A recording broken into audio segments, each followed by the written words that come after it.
Mais uma vez juntos, né?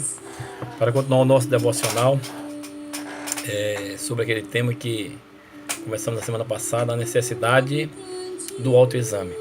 A palavra de Deus diz lá em 2 Coríntios 13 e o versículo 5, o apóstolo Paulo escrevendo aquela igreja, ele diz, aqui eu vou ler na versão NVI, que diz assim: examinem-se para ver se vocês estão na fé, provem-se a si mesmos.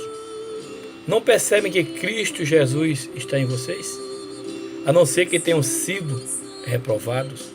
Queridos, as Sagradas Escrituras, elas não precisam nos exortar a examinarmos outros, porque a nossa natureza possui uma inclinação para fazer isso.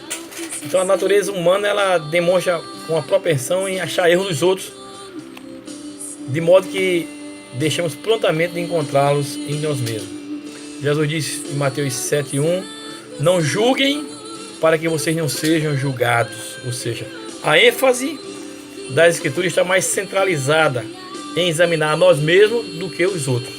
Por isso se evidencia em 2 Coríntios 13, 5, o apóstolo Paulo escrevendo também lá em 1 Coríntios 11, 28, na ceia, quando ele mandou cada um examine-se a si mesmo, né? E depois participa do pão e do vinho. Lá em Gálatas capítulo 6, versículo 4, o apóstolo Paulo também diz: cada um examina os próprios atos e então poderá orgulhar-se de si mesmo sem se comparar com ninguém. Irmãos, o autoexame é algo que a gente tem que exercitar. Por isso que Paulo fala isso àquela igreja, a igreja de Corinto, que ela estava infiltrada por falsos mestres que estavam desafiando a sua integridade pessoal, como pessoa, quanto a sua autoridade apostólica. E esses adversários estavam declarando que a palavra de Paulo não teria crédito nenhum, não podia ter crédito na palavra dele, e que ele estava apenas se apoderando do dinheiro dos crentes empobrecidos, as ofertas lá para a igreja de Jerusalém. Então Paulo pede aos coríntios para que reflitam sobre o fato de que sua vida no meio deles sempre foi honrosa e que a mensagem que ele pregava era verdadeira. E isso deve haver na nossa vida, irmãos. Quando fizemos aquela primeira pergunta, nessa série de perguntas, são 10 perguntas que podem nos ajudar a examinarmos a nós mesmos. A primeira foi: amo ao Senhor meu Deus com todo o meu ser, né? E a segunda pergunta é justamente a resposta de Jesus para os escribas e fariseus, que é o segundo mandamento, né? Quando ele diz o segundo grande mandamento.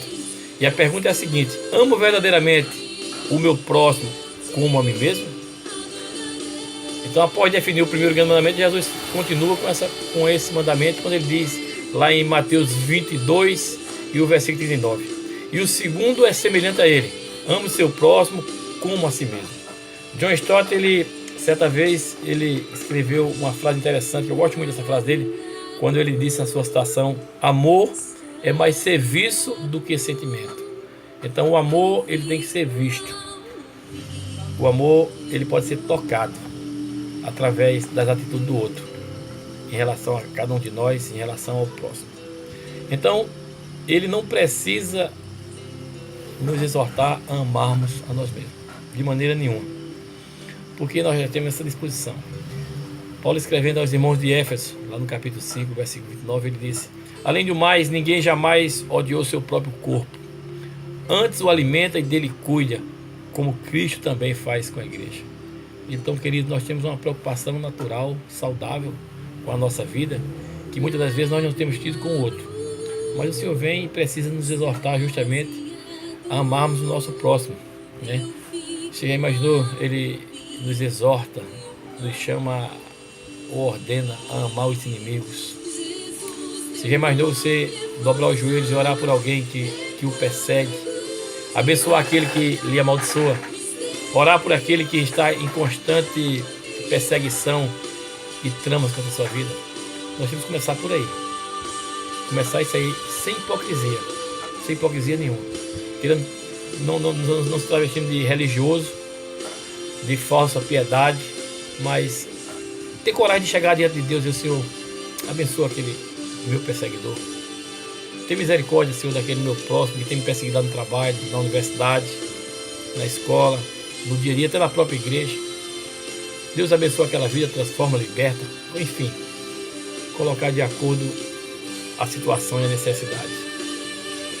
De que maneira, irmãos, e em que profundidade eu e você seria amado pelo próximo, por outra pessoa, se as pessoas nos amassem da mesma maneira como eu amo, como eu tenho tratado, como eu tenho cuidado.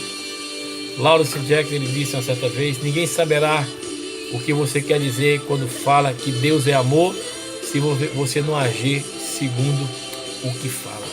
Então nós temos que pensar nisso. Nós temos que analisar essas coisas. Temos que rever os nossos conceitos. Temos que rever as nossas atitudes em relação ao outro. Temos que nos doar para o outro. Estamos vivendo numa época em que as pessoas estão preocupadas apenas com si mesmo. A busca pelo prazer pessoal, né? Uma época de hedonismo, de narcisismo, de tantos ismos aí. E as pessoas não têm amado e cuidado do outro como deveriam. Você tem se preocupado com aquele seu irmão que não tem ido à igreja? Você tem se preocupado com aquele motociclista que não tem aparecido na reunião do seu clube? Você tem se preocupado com aquele seu amigo de trabalho que muitas vezes está passando luta e talvez precise de um abraço seu, de uma palavra de ânimo? Então, cada um só dá o que tem, assim falava minha avó. Então, gaste tempo com as pessoas, valorize as pessoas, externize esse amor verdadeiro com serviço, com atitude para com os outros. Que Deus nos ajude, que Deus nos abençoe. E no próximo devocional, nós vamos tratar a segunda pergunta: estou confiando verdadeiramente na graça de Deus e apenas em Cristo para a minha salvação? Fica aí para a gente pensar. Deus te abençoe e até a próxima.